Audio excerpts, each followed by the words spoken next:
Bonjour à tous, c'est Pixis, j'espère que vous allez bien et aujourd'hui on se retrouve pour une nouvelle vidéo où on va parler des plus beaux récits de koh.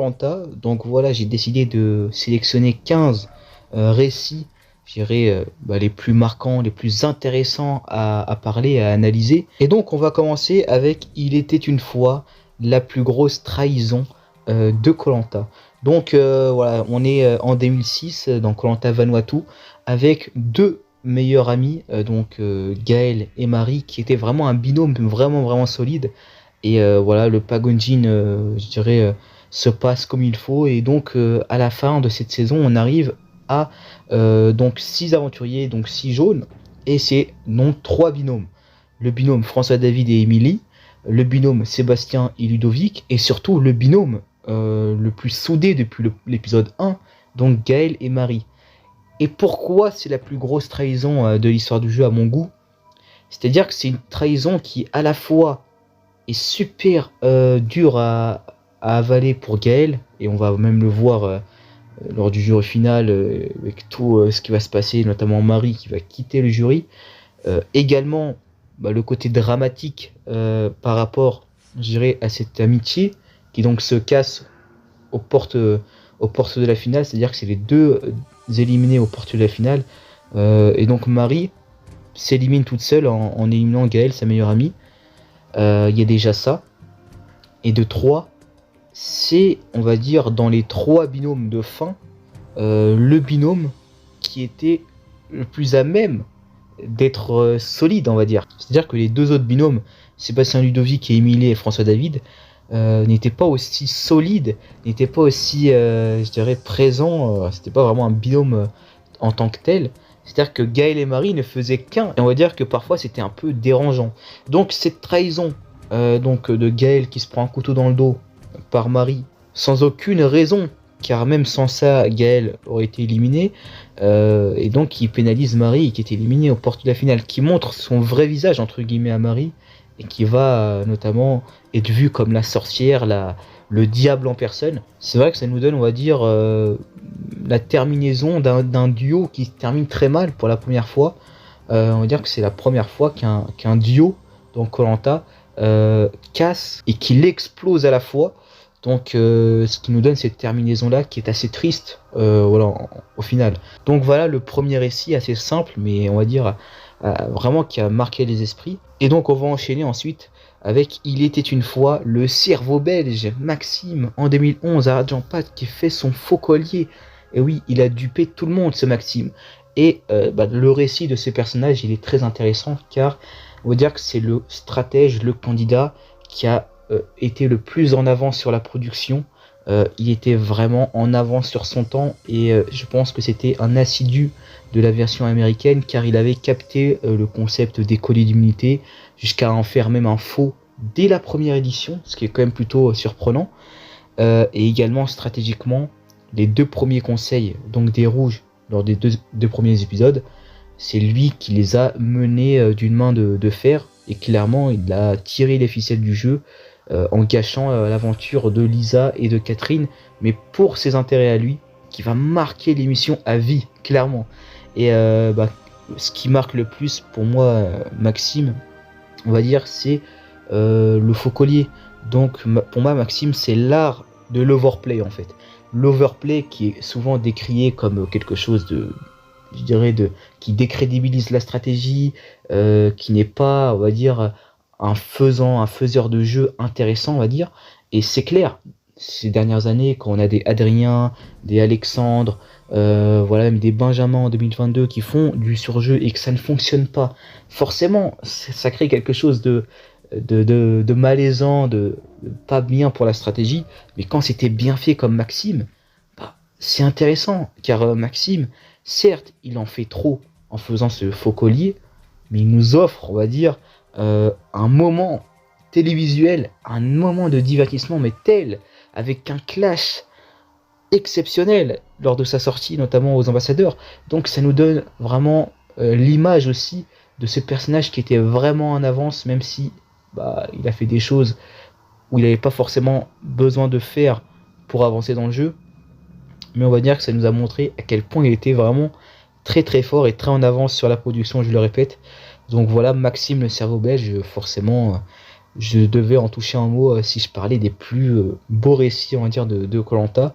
On va enchaîner ensuite avec Il était une fois Claude, qui a donc cassé koh.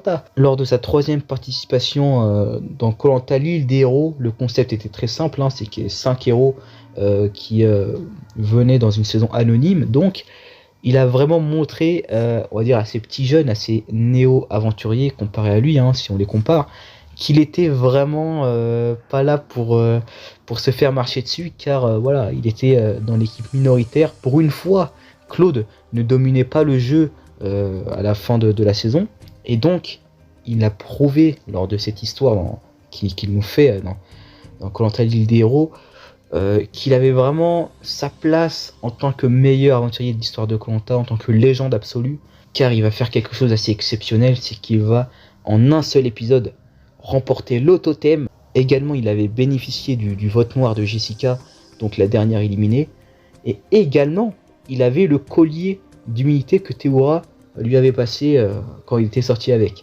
Donc à la fin du jeu, face aux 5 jaunes qui était censé aller en finale, lui, l'unique ex-rouge, enfin plutôt ex-héros rouge, s'était qualifié donc pour la finale avec le totem et donc devait sacrifier l'un des autres 5 jaunes. Et donc forcément, il était dans une position très très confortable, et c'est la première fois qu'un candidat était aussi, je dirais, full. Le mec, dans son inventaire, il avait tout. Il avait le collier, il avait le vote noir, il avait le totem. Voilà, clairement, le mec a tout cassé, quoi. Il a cassé le jeu. Il a cassé koh dans cet épisode-là. Et donc, il va punir Régis, qui avait donc trahi sa confiance avec Jessica. Et donc, forcément, ça fait comme une belle histoire de se dire, le traître trahi, c'est quand même quelque chose d'assez intéressant. Et c'est vrai que Claude, en faisant ça, il s'assure pas forcément une victoire, mais il y a quand même un côté vengeance qui est quand même assez classe, on va dire. Après, ça continue, hein, car voilà, il part pas d'une façon oubliable pour moi, Claude, dans cette saison, car l'orientation, il la domine complètement, et donc il y a cette fameuse scène où il est là, où il dit Alexandra, c'est pas ici pour toi, c'est là-bas. Nawel, Moussa, non, c'est pas ici, c'est de l'autre côté. Voilà, il est vraiment. Le mec remporte l'orientation très facilement, et en plus, il guide les autres aventuriers pour qu'ils la gagnent. Donc le mec était vraiment très très fort dans cet épisode-là. Et également, quand tu es aussi haut en termes de level dans une saison, quand tu tombes, c'est très compliqué, car sur les poteaux, il chute face à Nawel et donc n'est pas choisi. Clairement, une fin d'anthologie pour une saison où il a vraiment dominé. Donc pour moi, c'est l'un des récits les plus intéressants à suivre si on prend le parallèle nouveaux aventuriers, anciens candidats, et on voit qu'il a vraiment été au-dessus des autres, jusqu'à être, on va dire, un peu trop adulé sur Twitter, mais bon, c'est la loi des réseaux sociaux. Et donc on va enchaîner ensuite avec Il était une fois Nicolas, le bully d'or de 2002, le stratège prêt à tout pour trahir, prêt à sacrifier ses meilleurs alliés, ses meilleurs amis, car on est sur un candidat qui a quand même fait pas mal de choses, notamment les prémices de la stratégie. C'est littéralement pour moi le premier stratège de l'histoire de koh, et un vrai stratège, pour moi le meilleur de l'histoire, et le premier, c'est quand même assez symbolique. Pour moi, il a 3 faits marquants dans sa saison, plutôt 4 si on rajoute un dernier fait mineur. On va dire que son premier, c'est le blindside de Jackie, tellement classe la façon dont il élimine, du fait qu'il fait exprès avec sa tribu de perdre l'immunité pour que Bernard, son ancien coéquipier transfuge chez les rouges, soit donc sauvé, et que lui puisse éliminer Jackie, avec qui il avait peur un rapprochement avec les rouges en réunification. Donc ce blindside exceptionnel, et Jackie s'y attendait pas. Donc élimination de dingue. Pour moi, elle est peut-être dans le top 3 des meilleures éliminations de l'histoire de koh. Je n'ai pas peur de dire les termes. C'est vraiment une élimination en prémerge en plus, d'un tel génie, que tu te dis à la saison 2 en plus, mais ça c'est du plus. Juste de se rappeler ça, c'est exceptionnel. Mais bon, après on peut se dire aussi que les candidats n'avaient pas encore les connaissances de koh, ils ne connaissaient pas réellement le jeu qui était koh. Mais bon, on va dire que lui était au même niveau des autres candidats, donc lui aussi avait une telle avance au niveau de la connaissance que c'est quand même assez jouissif. Et puis ensuite, moi je mettrai en deuxième fait marquant, c'est le sacrifice de François Xavier, son meilleur ami dans le jeu, qu'il va littéralement dégager sans aucun scrupule. Alors quand je dis meilleur ami, c'était peut-être son deuxième meilleur ami, car il avait quand même un acolyte assez solide, c'était Bernard, qui était tout aussi froid et rustre que l'était Nicolas, même si Nicolas avait une pointe d'humour, une pointe de sympathie, et ça va pas manquer aux filles rouges en fin de jeu. Il va jeter comme ça au casse-pipe François Xavier, et ça va quand même plutôt surprendre les candidats, et notamment François Xavier lui-même, qui va être vraiment très surpris, car il était une réelle menace, on va dire, dans les épreuves, et même en termes de sympathie, hein, il avait quand même une plus grosse sympathie au niveau des rouges que les autres. Et pour moi, le dernier gros fait marquant en termes d'élimination, une nouvelle fois, c'est celui d'Isabelle. Il décide d'éliminer quelqu'un d'encore plus proche que François Xavier, car François Xavier était quand même assez éloigné du groupe, du noyau jaune, qui était donc créé de Bernard, Nicolas, Marianne et Isabelle. Et là, avec donc l'accord de ces deux autres complices, il va réussir à éliminer Isabelle, qui était dans le noyau donc.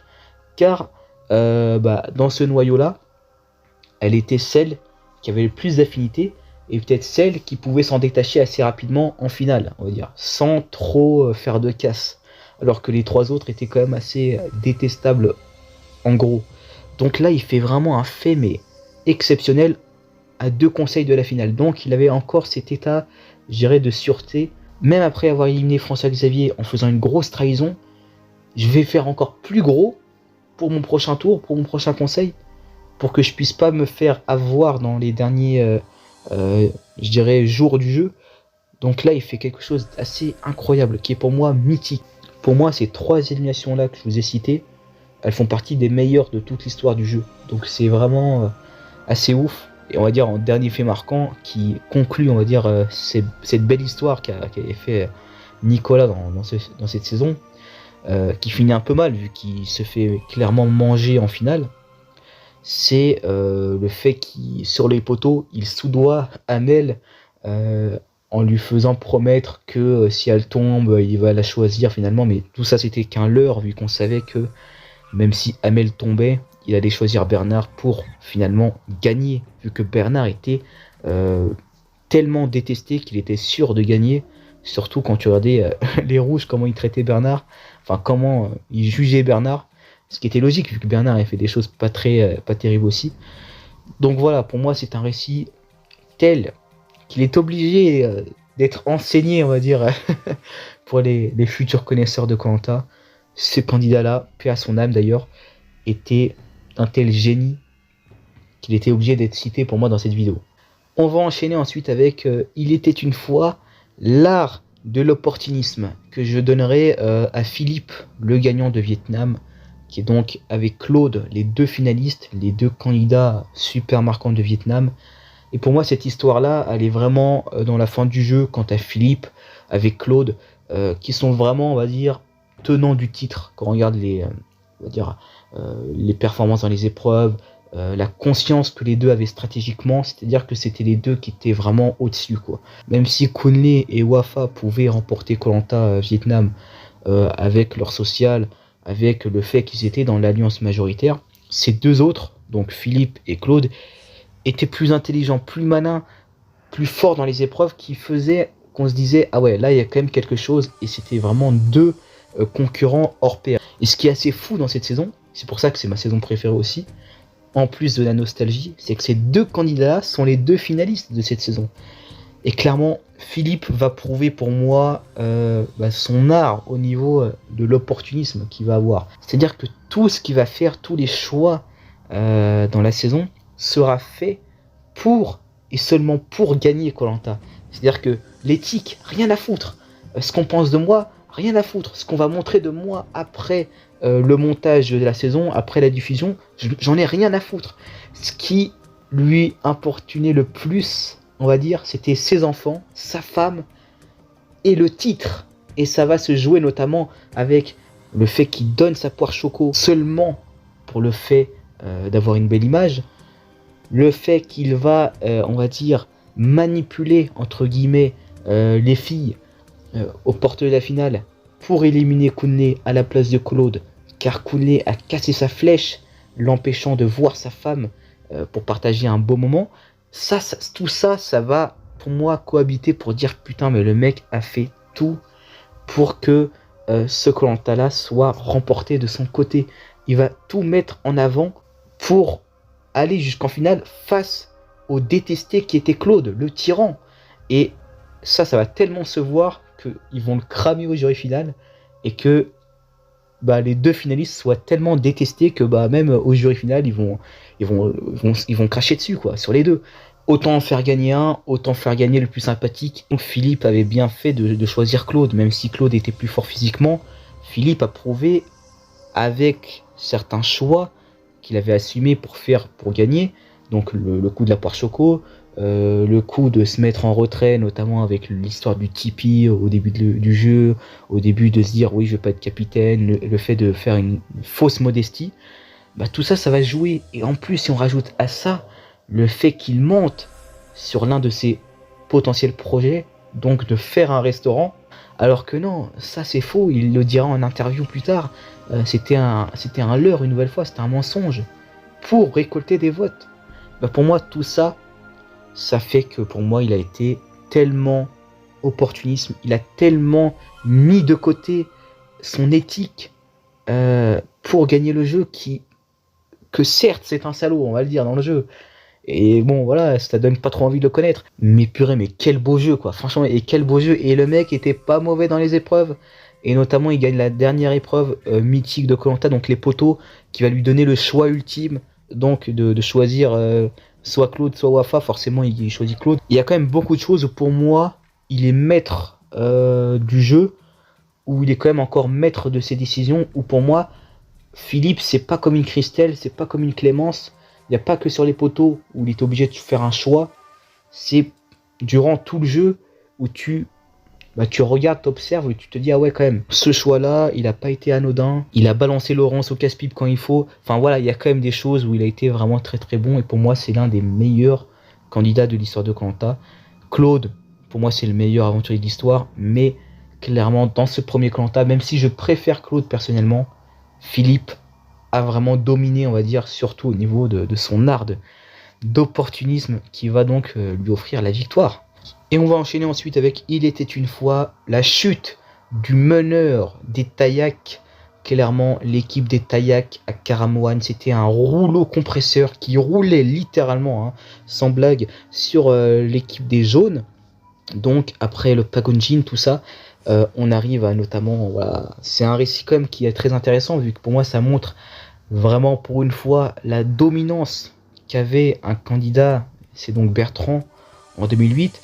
Il a vraiment tellement dominé ce Koh-Lanta en termes d'épreuves, en termes de survie, en termes de leadership, c'est-à-dire que lui et lui seul décidait entre guillemets, je dirais, l'avenir de son équipe Taillac. Ce rouleau compresseur qui était cette équipe, c'était vraiment affolant. Et puis ils arrivent en finale, finalement, ce qui est le plus triste, on va dire, c'est que tous ces efforts en vain, car Christelle remporte les poteaux. Il chute d'une façon sur les poteaux, mais on dirait que c'était fait exprès quoi. La façon dont il chute comme ça là en arrière, on dirait vraiment il chute comme un méchant dans un film quoi. Et donc il n'est pas choisi, il arrive troisième et c'est la chute du chef Bertrand. Voilà, je voulais juste en parler car c'est vraiment exceptionnel, c'est vraiment un moment d'anthologie. Je pense que c'est l'un des moments les plus cultes de l'histoire de Koh-Lanta. Et surtout quand on prend les premières saisons, tu te dis ah ouais, c'est quand même la construction d'un phénomène, d'une équipe qui est pour moi, on va dire, je sais pas si c'est la meilleure équipe, mais en tout cas ça fait partie des meilleures équipes de l'histoire de Koh-Lanta. Et clairement la chute de son patron, c'est quand même assez intéressant. Et on va enchaîner ensuite avec un récit qui est assez ressemblant, c'est la chute du dictateur Batang. Et oui, Patrick en 2007, son sang-froid, son côté prêt à tout pour gagner Koh-Lanta, prêt à tout pour amener son équipe rouge, quitte à faire des choses pas belles du tout, clairement. On s'en rappelle avec le fait qu'ils vendent Eric, qui était un transfuge jaune, du coup chez les rouges. Donc ça a montré au premier épisode de la réunification à quel point il pouvait être aussi froid. On s'en rappelle de ses commentaires, notamment quand Eric ramener de belles choses sur le camp, quand il montrait ses connaissances en survie. On voyait ce regard de véhémence qu'il avait envers les jaunes.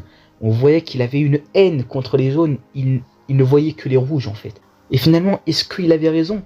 Et moi j'ai envie de vous dire non, car ça ne paye pas. Et on l'a bien vu aux portes de la finale, après avoir tout donné pour les rouges, pour les Batang, il est sacrifié aux portes de la finale, après avoir, on va dire, montré son vrai visage, même si tout le monde le connaissait, son vrai visage. Mais on va dire que Jade a préféré amener Marilyn. Finalement, voilà, c'est donc la chute du patron Batang. Et honnêtement, c'est pour moi l'un des moments les plus marquants, le fait d'éliminer comme ça aux portes de la finale, au dernier conseil éliminatoire, le chef des rouges. C'est le seul rouge éliminé de la réunification. Voilà, clairement, c'est le seul et c'est lui qui a vraiment porté son équipe. Donc c'est assez ingrat, clairement.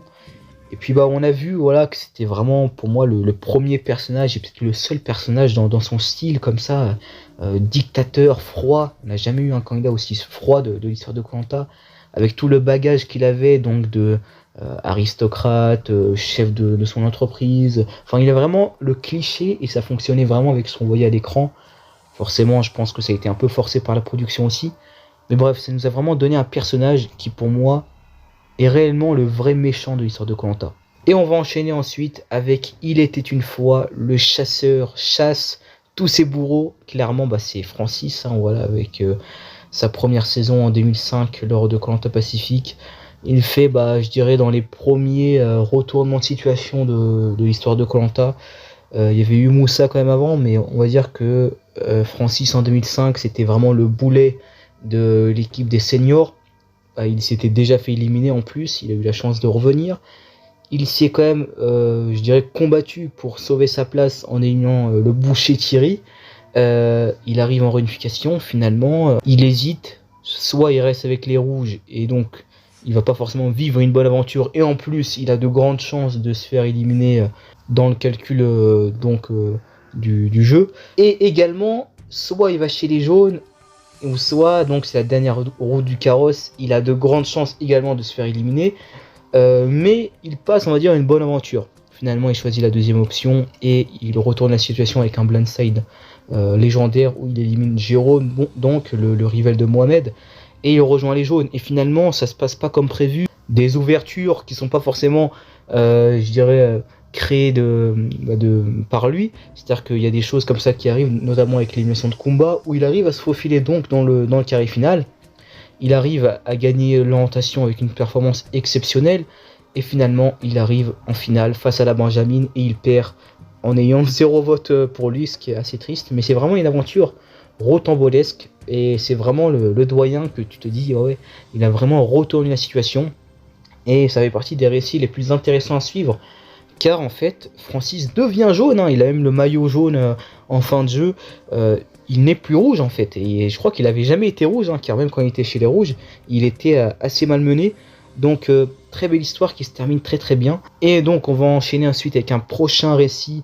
C'est donc Il était une fois, la MBC. Et oui, bah je l'appelle comme ça, c'est vraiment le trio légendaire de Johor. Du coup Marc, Bruno, Chantal, MBC. Donc clairement, bah, un peu comme Francis, Marc retourne la situation. Marc arrive à retourner la situation à un moment où il était presque cuit. Voilà, Jeff et les rouges c'est bon, c'était la fin pour Marc. Normalement, il était éliminé à cet épisode-là s'il gagnait pas le totem.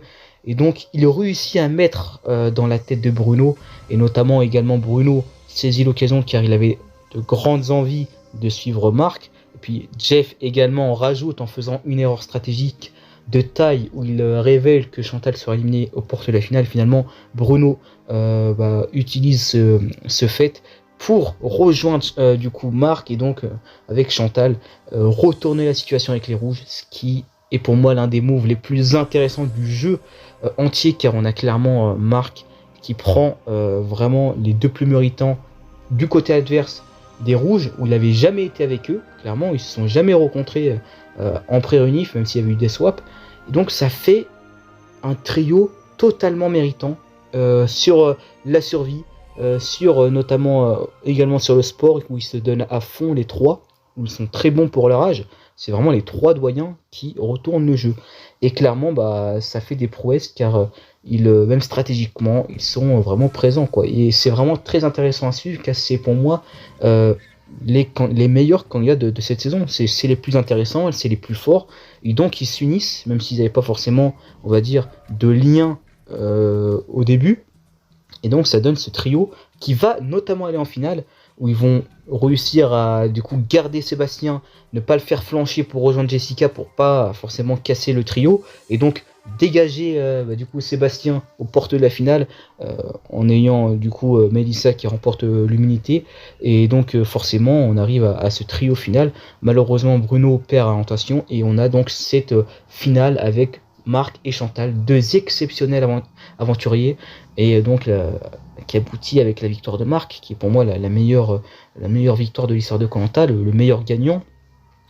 Et peut-être, pour moi, l'une des meilleures finales. Voilà, il faudrait que je fasse un classement des meilleurs F2 comme je l'avais fait dans ma première chaîne, mais j'en parlerai très bientôt. En tout cas, franchement, c'est une histoire, un récit exceptionnel, car en plus, avec les interviews qu'on a eues grâce à Clem Coco, on sait que Marc avait mis dans la tête de la production de faire une finale à 4 alors qu'ils voulaient faire de base une finale à 5. On n'aurait pas eu tout ce génie, on va dire, avec le déclic de se dire bah ouais, Chantal va sauter aux portes de la finale, donc Bruno décide de rejoindre Marc pour éliminer Jeff, et donc on n'aurait pas eu tout ça en fait. Donc même derrière, il y a quelque chose d'assez génial. On va enchaîner ensuite avec le prochain récit. Il était une fois Phil, tout simplement Phil, en 2012. C'était vraiment exceptionnel, peut-être l'aventure la plus bizarre de Koh-Lanta. C'est vraiment un candidat qui fait sa saison clairement, et pour moi c'est vraiment un récit de taille, car au début il est banni, il est rejeté, il arrive chez les jaunes, il est vraiment la tête à abattre, il a une cible sur le front, il y a Marie qui lui en veut littéralement pour rien, donc le mec galère à s'intégrer. Finalement il réussit à s'intégrer, il dépasse donc la réunification, il arrive miraculeusement, on va dire, à dépasser cette étape-là, alors que de base, il était quand même assez mal mené. En plus, il avait donné des promesses qu'il n'avait pas forcément tenues, entre guillemets, donc c'était un peu compliqué. Et on arrive à la réunification où il est littéralement le personnage qui, on va dire, on l'appelle le orange. Il n'est ni rouge ni jaune, donc c'est un peu compliqué. Le mec fait des promesses à droite à gauche, et il fait littéralement l'histoire, le cœur même de cette réunion qui va être vraiment mouvementé avec notamment certaines éliminations, les binômes aussi, où il se retrouve avec on va pas dire son pire ennemi, mais il se retrouve avec Brice. Alors que la veille, il avait dit littéralement que Brice avait fait une alliance secrète où il était un espion jaune pour aller chez les rouges avec Gravière qui était déjà éliminé, donc il pouvait pas trop se défendre. Et finalement, il se retrouve avec Brice. Il remporte le totem en binôme avec Brice, donc il se sauve. Finalement, ils arrivent comme ça, pas à pas, à la finale. Et la finale, voilà, on a littéralement pour moi l'apothéose de son génie, on va dire, enfin, de son histoire dans ce Koh-Lanta. C'est le fait qu'il donne son poignard à Vanessa, qu'il n'a pas trouvé loyalement. Alors certes, c'est pas forcément pour moi l'un des meilleurs moves au niveau du jeu, car voilà, pour moi il a trouvé, normalement il devrait le garder, même si c'est pas honnête, certes, voilà, comme un certain candidat dont on va parler prochainement, qui a fait des choses pas honnêtes pour gagner, mais pour moi c'est dans le jeu, c'est pas très grave. Mais on va dire que pour Phil, c'est un peu la belle histoire du fait qu'il parle souvent de son fils Timéo dans le jeu, et ça concorde bien avec ses valeurs qu'il avait envie de donner, on va dire, à l'écran. Donc ça donne une super fin pour Phil. Et donc Phil, pour moi, fait un Koh-Lanta exceptionnel, même s'il part sur un sacrifice. Pour moi, ça donne encore plus de charme.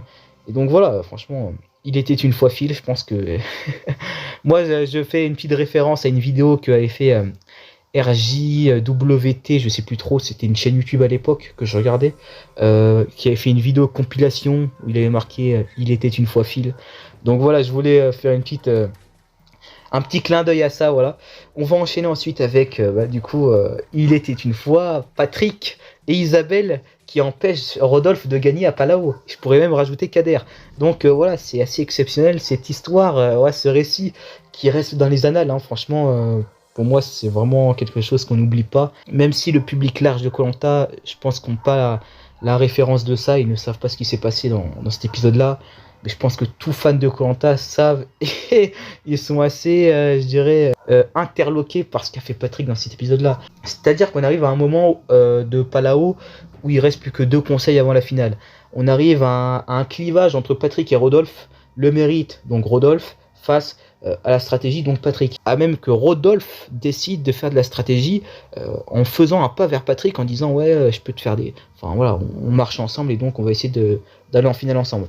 Finalement, Patrick n'accepte pas et puis même on arrive au confort où littéralement ils empêchent donc Rodolphe de gagner. Rodolphe qui est donc le doyen de la saison mais qui est forcément jaune, donc il faut faire perdre donc. Et donc Isabelle, Patrick et donc Kader fait de l'anti-jeu en fait. Lui met littéralement des bâtons dans les roues, clairement.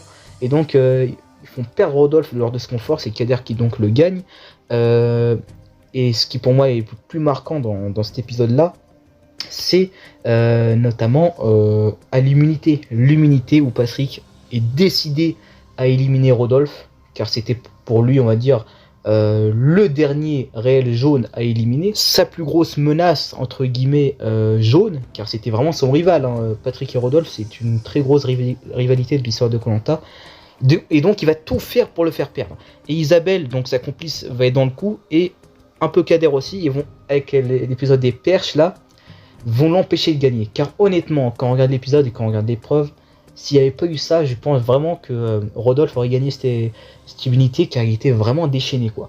Et je pense qu'il aurait gagné s'il n'y avait pas eu cette grosse anti-jeu. Et même, c'est donc le pire, c'est que c'est donc Patrick qui va gagner l'immunité. Et là, ça sera pas comme Tony en 2009, ou même Freddy qui aura très honte en 2012, lorsqu'il aurait fait l'anti-jeu. Là, Patrick va lever fièrement, va le dire c'était sport en plus, il va dire ouais c'était sport, alors que même Isabelle va le rectifier. Enfin voilà, ce qui est assez exceptionnel dans ces récits pour moi, car il y a eu des autres anti-jeux avec Freddy en 2012, comme je vous l'ai dit aussi, les petits clins d'œil entre Jade et Tony, mais là on a clairement un Patrick qui n'a pas honte de ça et qui le dit haut et fort. Et ce qui est assez exceptionnel, c'est qu'on a un Denis qui va pas lui faire la leçon, quoi. Et qui a même un Kader qui, au conseil surprise, va défendre ça et voilà. Et moi, je trouve ça exceptionnel. Moi, j'ai adoré ça, personnellement. Même si, derrière, il y a donc Rodolphe qui est donc éliminé. Et donc, ça rajoute au fait que Patrick a vraiment fait quelque chose de pas loyal. Et j'ai même pas envie de le dire négativement, car pour moi, c'est même pas négativement que je le retiens dans cet épisode-là. Même si ça reste, on va dire, assez culotté. Mais... personnellement, j'aime beaucoup. Et on va enchaîner ensuite avec le prochain récit.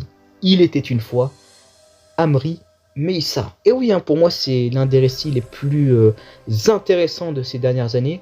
Voilà, clairement, c'est assez mythique pour moi, hein, ce binôme Meissa rouge, Amri jaune, qui, un peu comme Bruno, Chantal et Marc, ne se connaissaient ni d'Adam ni d'Ève, donc compliqué de faire une alliance en fait. Et finalement, s'ils vont le faire, ils vont se mettre en alliance, se faire un binôme, car ils s'apprécient en fait. Et ce qui est ouf, c'est que Meissa va pas faire des choix pour les jaunes, mais pour Amri. Et pareil pour Amri, hein, il va faire vraiment les choix pour Meissa et pas pour les jaunes, notamment avec du coup on va dire cet accord qu'il y a eu, ce pacte qui va finalement mettre en péril, on va dire, l'image d'Amri. Amri qui va un peu sacrifier, qui va tout sacrifier dans ce binôme Meissa, quitte à éliminer 2 jaunes, ce qui est assez ouf, hein, 2 jaunes dans l'étape des binômes. Donc 2 jaunes sacrifiés pour Meissa, ok. Et puis Meissa qui va notamment aussi, qui va être complètement rogné des rouges, car il a trahi, entre guillemets, qu'il allait avec Amri, avec les jaunes. Alors que, en soi, il avait raison de faire ça pour moi. Car quand on regarde l'Alliance Rouge, n'hésitez pas forcément d'aller petit papier pour aller au bout, on va dire. Moi, je trouve que c'est déjà exceptionnel, ce binôme, je dirais, entre guillemets, incompatible, qui se fait comme ça du jour au lendemain, car c'est 2 potes, en fait, c'est 2 mecs qui s'apprécient, qui se respectent dans les jeux, et en plus, c'est 2 candidats qui vont gagner pas mal d'épreuves, pas mal, mais ils vont gagner quand même des épreuves assez symboliques. Ils vont vraiment jouer aussi avec les colliers à trouver et tout, ils vont vraiment, je dirais, bien se... cohabiter entre stratégie, Vraiment, c'est un très beau binôme stratégique. Et également, on a aussi le passage où, notamment, Amri était obligé de faillir à Meissa, de faillir à la promesse avec Meissa, et donc de pas lui raconter que Megan allait dégager. Et ce qui est beau en fait, c'est que même si Meissa se fait avoir et que Amri élimine Megan sans prévenir Meissa avec un accord jaune, Meissa va pas forcément se braquer et retourner avec les rouges ou se mettre en loup solitaire. Il va rester avec Amri, il va comprendre ses choix. Ou David, on va dire le dernier grand rival et qui était vraiment contre la rébellion de Meissa, se fera éliminer. On aura au dernier conseil éliminatoire, donc le retour de Sébastien qui était revenu. Une nouvelle fois, Sébastien sera éliminé car Amri aura fait un nouveau pas vers Meissa pour répondre au pas qu'avait fait Meissa, on va dire, vers Amri, en acceptant le fait qu'il ait blindside Megan sans le prévenir, en le surprenant. Voilà, il va Amri, en voyant que Meissa a bien accepté cela, il va répondre une nouvelle fois en éliminant une nouvelle fois Sébastien, alors qu'il avait promis, et puis que Sébastien, ça s'est très mal passé après. Voilà, il a vraiment mal réagi vu qu'il était vraiment tombé de très haut et ça peut se comprendre. Donc voilà, c'est vraiment un binôme qui faisait qu'un. Et bon, voilà, c'est un peu triste que Amri s'est fait éliminer comme ça à l'orientation, mais comme je vous l'ai dit, pour moi, Julie, voilà, c'est mérité, il n'y a pas de problème. Mais c'est vrai que c'est dommage, personnellement, j'aurais adoré voir une finale Meissa Amri, ça aurait été incroyable. Alors, ça aurait été un fantasme, mais bon, voilà, ça aurait été ouf, quoi. Donc on va enchaîner ensuite avec le prochain récit, c'est Il était une fois, le Tahitien Théoura. Et oui, Théoura, comme il disait Denis, il roulait les airs, je crois que c'était que dans les 2 premières saisons. Après 2014, j'ai un souvenir où il le dit plus, et du coup voilà. Mais pour moi, ce récit, c'est surtout pour moi le jugement de paix qu'il y a entre eux, car on peut calquer l'histoire de Théoura dans toute la saison. Il gagne tous les totems et tout, enfin pas tous les totems, mais il gagne pas mal de totems, il est vraiment idéalisé. On peut le calquer avec l'histoire de Martin, qui est vraiment le compétiteur des rouges, qui est vraiment à fond, qui même va se faire éliminer, qui va revenir, et on arrive donc à ce duel aux portes de la finale. Celui qui gagne passe la finale, celui qui perd est éliminé aux portes de la finale.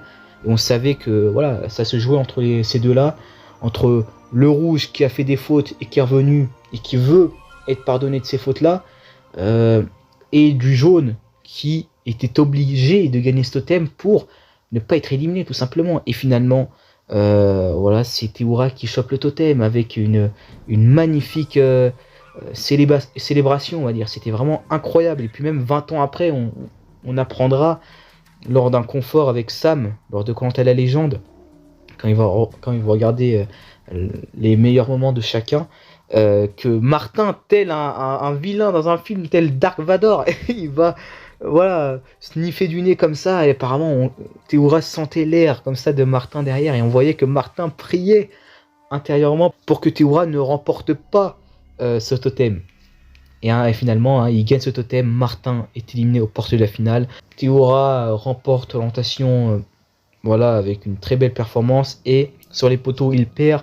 Enfin, il arrive deuxième. Il est choisi par Gérard. Et Gérard, le bien-aimé, est donc gagnant de Koh-Lanta Rajampat. Finalement, il est finaliste perdant. Mais c'est vraiment une magnifique histoire qui, pour moi, est marquée dans les annales du programme. C'est vrai que c'est, pour moi, l'un des Challenge Beast qui a vraiment le plus marqué par son empreinte, avec un magnifique récit, mais pas autant du prochain, de l'avant-dernier récit dont je vais vous parler. C'est Il était une fois, l'Apollon des Guntao, l'homme à abattre de Palawan. Voilà, donc Grégoire et son récit assez ouf, du fait que voilà, clairement il sera la tête à abattre des rouges, car il remportait tous les totems, toutes les épreuves notamment, jusqu'à notamment l'épreuve du paresseux où il va perdre pour une fois son totem car il avait un mal d'estomac, je crois, ou il avait mal au ventre. Finalement, il est éliminé sur le coup, comme ça, ça dégage, il est sali par les rouges, et puis clairement, voilà. Et donc, voilà, si c'était que ça finalement, mais non, ce qui est le plus intéressant dans cette histoire, c'est la résurrection de Grégoire, c'est le retour de l'Apollon des Guntao, car en fait, tellement les jaunes subissaient un Pagonjin salace, c'est vrai qu'il n'y avait aucune chance de s'en sortir, Adrien, le doyen, décide d'abandonner, pas médicalement, abandonner volontairement pour clairement faire revenir Grégoire, car c'était leur seule chance pour qu'un jaune atteigne la finale en fait. Et oui. Et finalement, Grégoire revient, et cette fois-ci avec un air revanchard, prêt à tout pour gagner, et même prêt à cacher des provisions, vraiment prêt à tuer les rouges. Surtout quand t'as un Patrick qui était vraiment l'initiateur de, je dirais, de cette chasse aux jaunes, notamment comme je vous en ai parlé avec son récit, avec l'éviction de Derrick, qui était vraiment pas belle, on va dire, éthiquement. Finalement, on voyait que Patrick était prêt à tout pour faire gagner un rouge, tel qu'il soit, face à un jaune. Et même, là c'est vraiment pour les fans vraiment assidus, car comment je vais vous l'expliquer, je sais pas si vous allez vous mémorer la scène. Il y a un épisode où il y a une épreuve de parcours où il y a Grégoire qui passe un rondin comme ça, où il y a du sable dessous, et genre il y a Patrick qui est devant le rondin qui creuse, et genre lui, vu qu'il est plus épais que Kevin par exemple, il peut pas passer, voilà, enfin il va plus galérer à passer, donc il chope Kevin comme ça, il dit vas-y rentre dans le trou que j'ai fait, cours, va galoper pour rattraper Grégoire. Donc pour Patrick, individuellement, l'aventure n'avait pas forcément de sens en individuel. Pour lui, c'était un bloc rouge. C'est un peu comme Bertrand en 2008, quoi. Enfin, voilà. C'est un rouge qui doit remporter face à un jaune. Et là, franchement, ça va se donner à fond, tellement à fond, que, voilà, ils ont tout donné pour éliminer Grégoire. Grégoire est éliminé, il revient. Donc, ils sont déçus. Hein. Ils sont prêts à tout. Et cette fois-ci, dans cette deuxième épreuve d'unité, même s'il y a moins cette haine, cette rancœur, car Grégoire avait prouvé aussi par certains gestes, notamment le geste où il gagne un confort, où il le donne à Jade, car ça lui faisait vraiment envie de avoir les lettres, notamment de son mari, ex-mari je crois, excusez-moi. Mais en tout cas, voilà, donc ça va un peu redorer son image, même si Patrick, voilà, il a tellement travaillé, on va dire, ses camarades, que voilà, normalement, ça ne doit pas changer grand-chose. Et on arrive à l'épreuve du koala dorsal, une épreuve tellement éprouvante que Kevin, qui arrive troisième, Kevin qui lâche de douleur comme ça, il est tellement éprouvé, il est tellement mal au dos le mec, qu'il était en train de ramper, l'image est folle, il était en train de ramper sur le sol le mec, tellement c'était chaud, enfin, vous imaginez le bordel quoi, enfin voilà, et du coup, après des heures, vraiment des heures, hein, de duel face à Jade, Grégoire lâche, c'est trop compliqué, il gémit de douleur tellement il galérait quoi, tellement, c'est ouf hein. Et donc Grégoire lâche, Jade montre, la brindille incassable montre une nouvelle fois qu'elle est vraiment exceptionnelle, et même elle assumera qu'elle avait hésité à lâcher pour faire gagner Grégoire, pour continuer à faire des duels, pour continuer à se frotter dans les épreuves, et voilà, et du coup finalement Grégoire est éliminé, sali par les rouges une nouvelle fois, bam, même si t'es donné à fond dans cette épreuve là, ça n'a pas suffi, et il est donc éliminé, car voilà, forcément hein, le clan rouge était trop fort, trop tenu par Patrick le dictateur, alors que Jade avait envie de le sauver. Il y a vraiment un respect pour Jade pour avoir gagné ces deux épreuves, notamment cette deuxième épreuve du koala dorsal qui était vraiment éprouvante.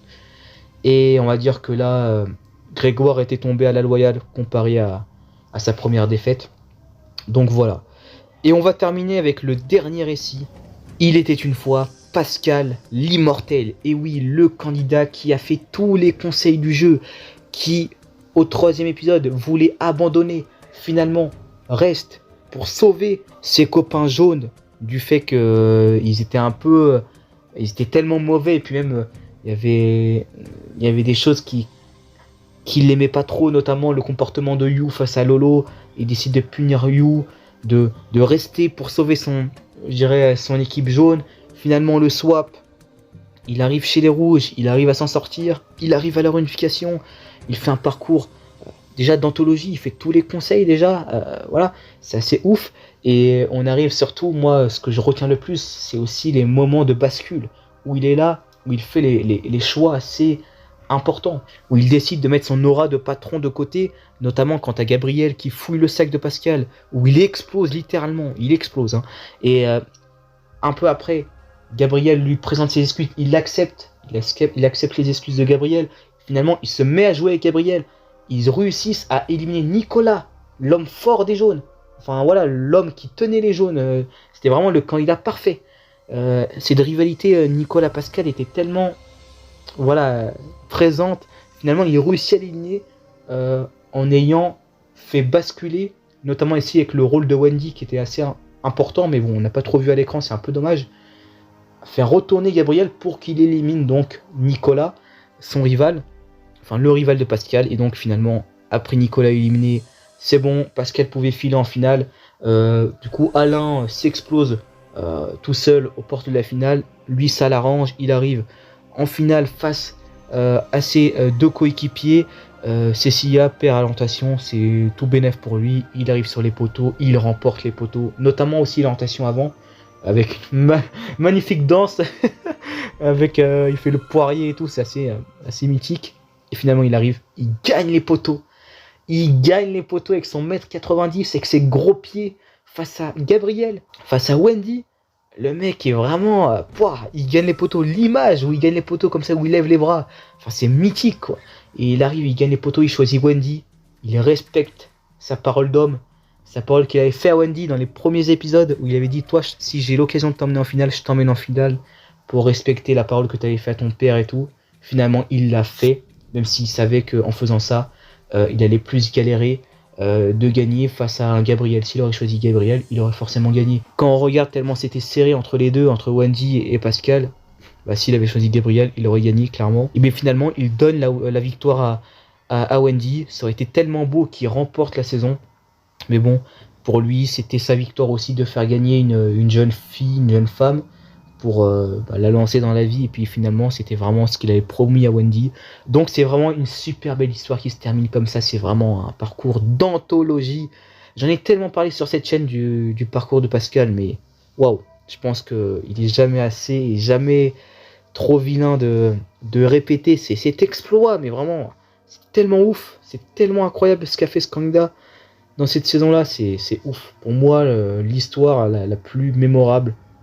C'était assez incroyable. Car c'est une histoire qui commence du début jusqu'à la fin en fait. C'est ça qui est ouf. Il fait tous les conseils du premier jusqu'au dernier. Au début, il voulait abandonner. Au milieu, il est dans la sauce. Il est vraiment en danger. Et à la fin, il est le maître, il est le patron de son alliance. Et il gagne tout jusqu'à gagner les poteaux. Alors que voilà, le mec est pas conditionné pour gagner ça, quoi. Enfin voilà, tu vois vraiment que c'est une très très belle prestation. Et on parle pas de sa deuxième saison, il va encore regagner les poteaux, le mec. Waouh, c'est assez ouf, quoi. Enfin, je sais que beaucoup n'aiment pas ce candidat, même moi, hein, personnellement, le personnage, je l'aime pas beaucoup. Surtout après ce qu'il fait et tout, ce qu'il a balancé. Enfin, c'est vraiment pas honnête, quoi. Mais bon, on va dire que ça, on peut pas lui enlever. Hein. On peut pas lui enlever qu'il a gagné 2 fois les poteaux, qu'il a fait une aventure incroyable, qu'il a fait tous les conseils, que stratégiquement, c'est peut-être le deuxième meilleur stratégiquement derrière Nicolas. Enfin, moi, personnellement, je préfère Patrick. Mais ça se joue vraiment entre Pascal, Patrick, Nicolas. Pour moi, c'est un peu les 3 meilleurs stratèges. Mais voilà, c'est assez ouf, quoi. Donc voilà, pour moi, c'est les 15 récits dont je voulais parler aujourd'hui. Bien sûr, il y a d'autres récits dont je n'ai pas pu vous en parler. Mais n'hésitez pas à me dire dans les commentaires si j'ai oublié des récits qui, pour vous, méritaient vraiment d'apparaître dans cette liste. En tout cas, c'était une longue vidéo quand même.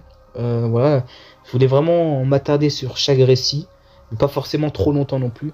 Donc voilà, c'était une vidéo que je voulais faire et voilà, n'hésitez pas à me dire ce que vous en pensez. Allez, moi je vous dis à la prochaine pour de prochaines vidéos. Allez, salut!